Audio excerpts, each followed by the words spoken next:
Steph? Oui? Ah, j'arrive, là. On est prête? OK, j'arrive. Hey boy! Wow! Méchant changement! Ouais, ben écoute, c'est parce qu'aujourd'hui, je fais une chronique sur... j'ai revisité un de mes anciens livres, Tony Robbins. Puis lui, Tony Robbins, il dit qu'il faut briser nos anciens modèles, nos comportements, nos... Tu sais, là, il faut se défaire de nos habitudes. Moi, là, Julie, ça fait 25 ans que je suis blonde, là. Fait que là, j'ai dit, j'écoute Tony. Ben, ça te fait super bien!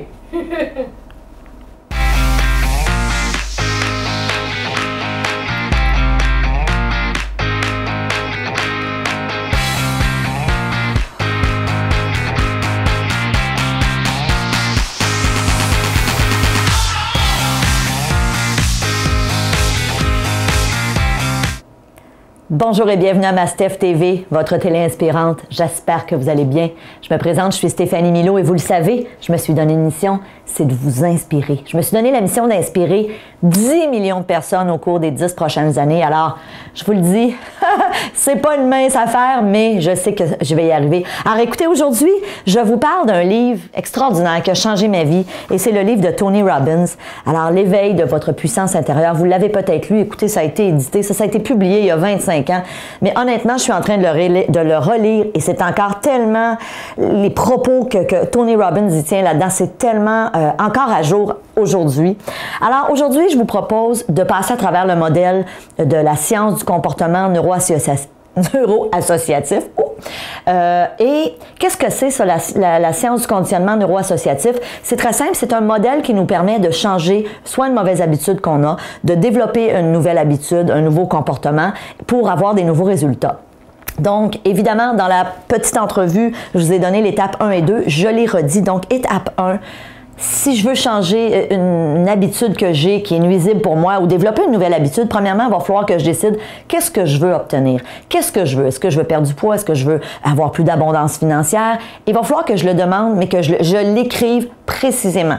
OK? Donc, il faut être précis. Et Tony Robbins nous dit une chose super importante. Posez-vous la question, qu'est-ce qui, jusqu'à aujourd'hui, m'a empêché d'obtenir cet objectif ou de développer cette nouvelle habitude ou de me défaire de ce comportement-là? Donc ça, c'est notre étape 1. Étape 2, vous devez trouver une motivation. C'est clair et net que tant et aussi longtemps que vous n'êtes pas motivé, vous le savez, on est des êtres humains, on est des êtres d'habitude et on revient toujours à nos anciennes habitudes. Donc, pour être en mesure de changer, oui, il faut avoir une certaine motivation. Et Tony Robbins nous dit, fais-toi une liste de tous les avantages que tu as à changer et en même temps de toutes les souffrances que tu vas t'imposer si tu ne changes pas à plus ou moins long terme. Donc, vraiment associer une profonde douleur au fait de ne pas changer et une grande motivation au fait de changer. Alors ça, c'était nos deux premières étapes. Maintenant, étape numéro 3, toujours selon Tony Robbins, ce qu'il nous dit, c'est tu dois abandonner ton modèle limitatif. Ça veut dire quoi, abandonner le modèle limitatif? C'est clair que si ça fait 10 ans que tu as adopté une habitude ou que tu as un comportement que tu juges qui ne t'aide pas dans ta vie, c'est clair que de s'en défaire, c'est pas de décider de se coucher un soir puis de dire demain c'est terminé, je réduis de moitié mon apport calorique parce que je veux perdre du poids par exemple, ou encore je veux complètement arrêter de prendre de l'alcool ou je veux arrêter de fumer. T'sais, la réalité, c'est que peut-être qu'il y a des gens qui sont capables en un claquement de doigts de dire je change. Ceci dit, Tony Robbins dit si ça fait 5, 10, 15, 20, 25 ans que tu as adopté une habitude ou un comportement, de t'en défaire, il faut que tu abandonnes ce modèle-là. Donc, il faut que tu développes des nouveaux comportements, des nouvelles habitudes. Et ce qu'il nous dit à l'étape numéro 4, c'est pour être capable de sortir de ton modèle limitatif, tu dois être en mesure de trouver un nouveau modèle. Donc, tu dois remplacer ton habitude par autre chose. Et le meilleur exemple que je peux vous donner de ça, c'est souvent, puis je suis sûre que vous allez reconnaître des gens, ou peut-être même vous, souvent les gens qui veulent arrêter de fumer, le premier réflexe qu'ils ont, ils vont remplacer la cigarette. Il y en a qui vont le faire par des bonbons, il y en a qui vont commencer à manger de la gomme, mais à outrance.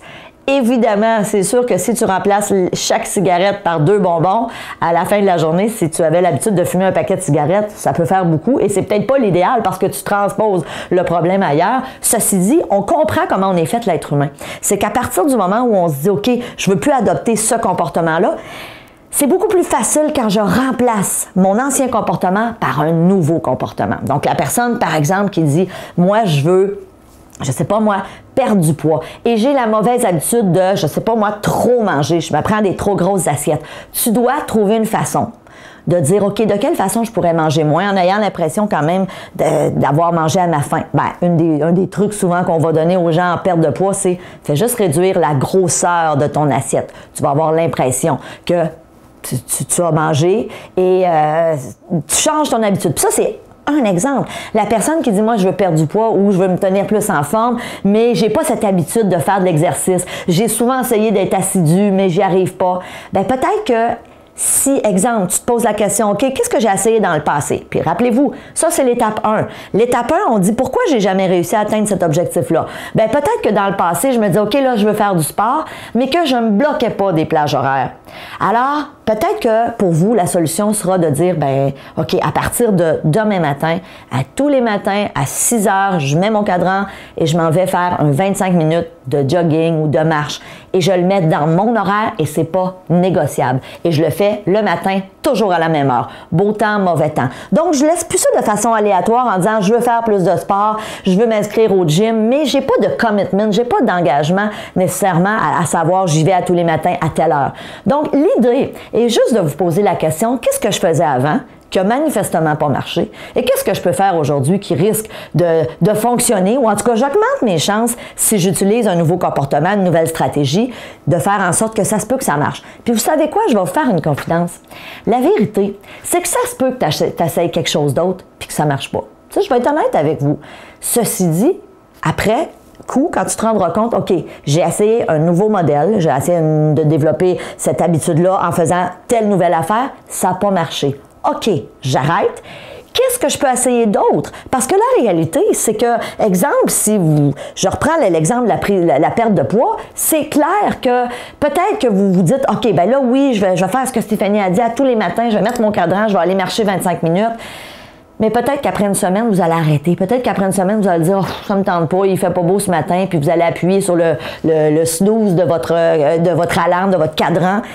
Et là, vous allez retomber dans vos anciens patterns. Donc, peut-être que pour vous, cette stratégie-là n'est pas bonne. Peut-être que pour vous, la stratégie, c'est de dire, je me prends un entraîneur au gym 3 fois par semaine où on aura un rendez-vous ensemble. Comme je vous dis, mon but aujourd'hui, c'est pas de vous donner des solutions techniques. C'est plutôt de vous dire, si ce que tu fais en ce moment ne fonctionne pas et ne t'aide pas à atteindre ton objectif, pose-toi la question, qu'est-ce que je pourrais faire de différent? OK?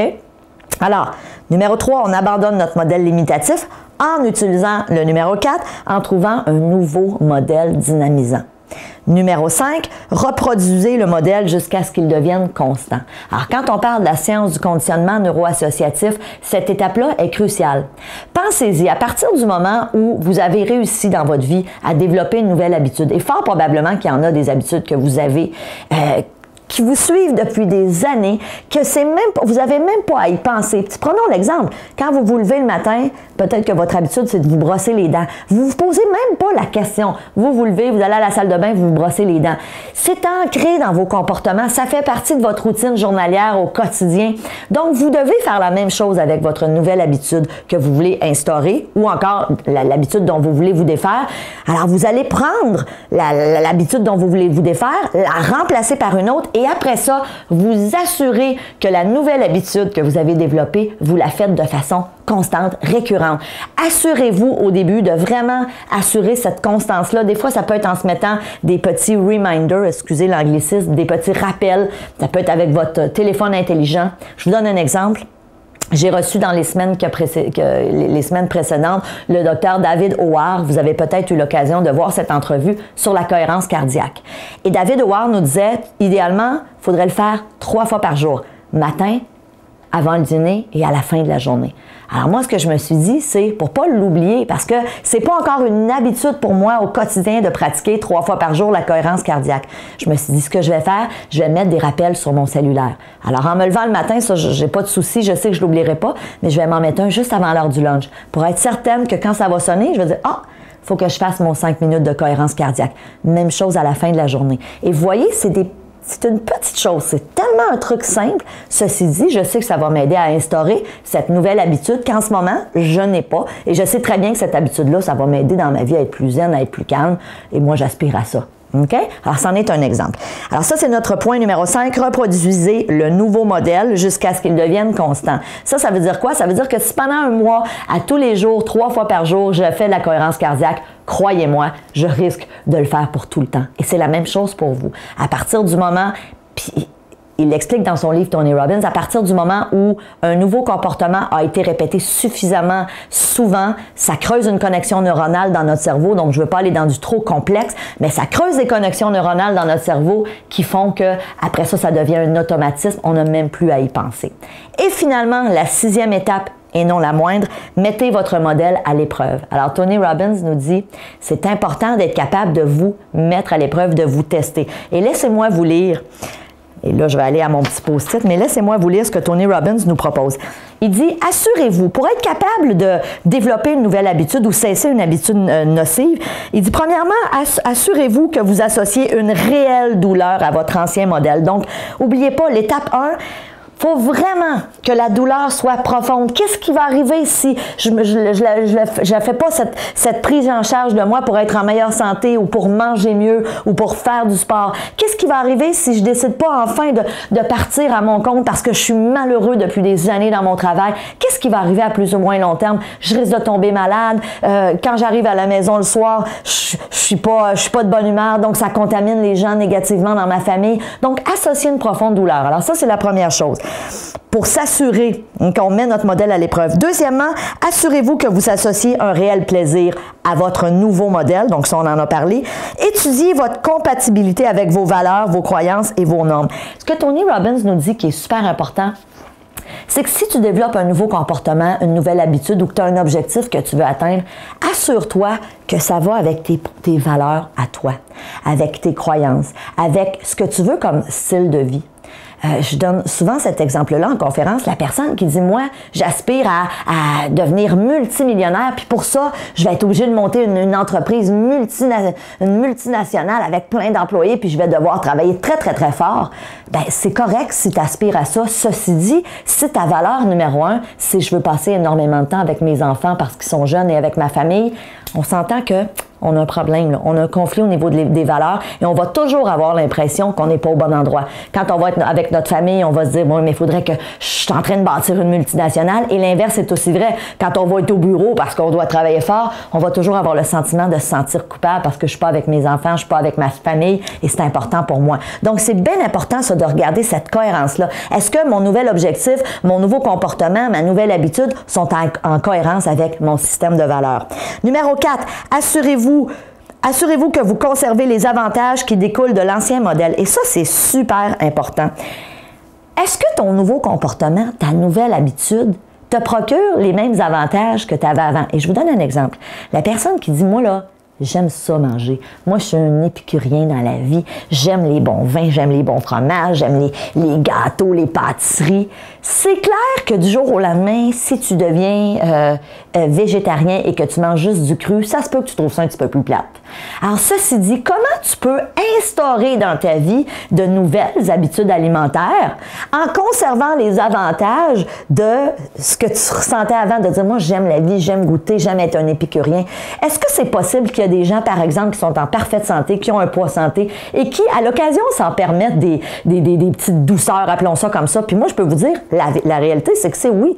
Moi, je considère que je suis une personne en santé. J'ai conservé mon poids santé à travers les années. Mais si vous me posez la question, Stéphanie, est-ce que tu prends du vin? Est-ce que tu en manges des pâtisseries à l'occasion? Est-ce que tu aimes les bons fromages? La réponse, c'est oui. Ceci dit, je vais avec modération. Donc, la plupart du temps, je vais manger des fruits et des légumes, mais je me permets aussi les petites gâteries qui sont pour moi vraiment importantes. Alors, je conserve les bénéfices de me gâter, mais en même temps aussi, je fais attention à moi. Donc, j'ai rien perdu. Et finalement, le numéro 5, réglage futur. Alors, il dit, imaginez-vous en train d'adopter votre nouveau comportement dans le futur, votre nouvelle habitude, et surtout, ressentez comment je vais me sentir.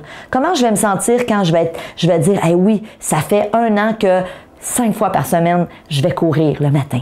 Ou ça fait 1 an que à tous les jours, j'investis du temps pour travailler sur mon plan d'affaires parce que je me lance en affaires. Ou ça fait 1 an que j'ai réussi à bien gérer ma colère puis j'ai pas eu d'excès de colère. Imaginez comment vous allez vous sentir à ce moment-là. Alors, Évidemment, science du conditionnement neuroassociatif, c'est pas moi qui ai inventé ça. Tony Robbins en a parlé il y a 25 ans. Ceci dit, ça marche, je vous le dis, c'est puissant. Alors, évidemment, je vous invite à peut-être prendre des notes. Si vous n'avez pas pris des notes, réécoutez la capsule, prenez des notes, notez les 6 étapes et assurez-vous surtout de l'appliquer. Et puis aussi, écrivez-moi, dites-moi, est-ce que ça a marché? Est-ce que ça fonctionne? Est-ce que vous le faites? Avez-vous déjà essayé? J'aime toujours ça vous lire. Alors, je vous dis merci d'être là. Merci, chers membres premium. Merci de votre confiance. Je vous aime et on se voit dans une prochaine entrevue. Salut!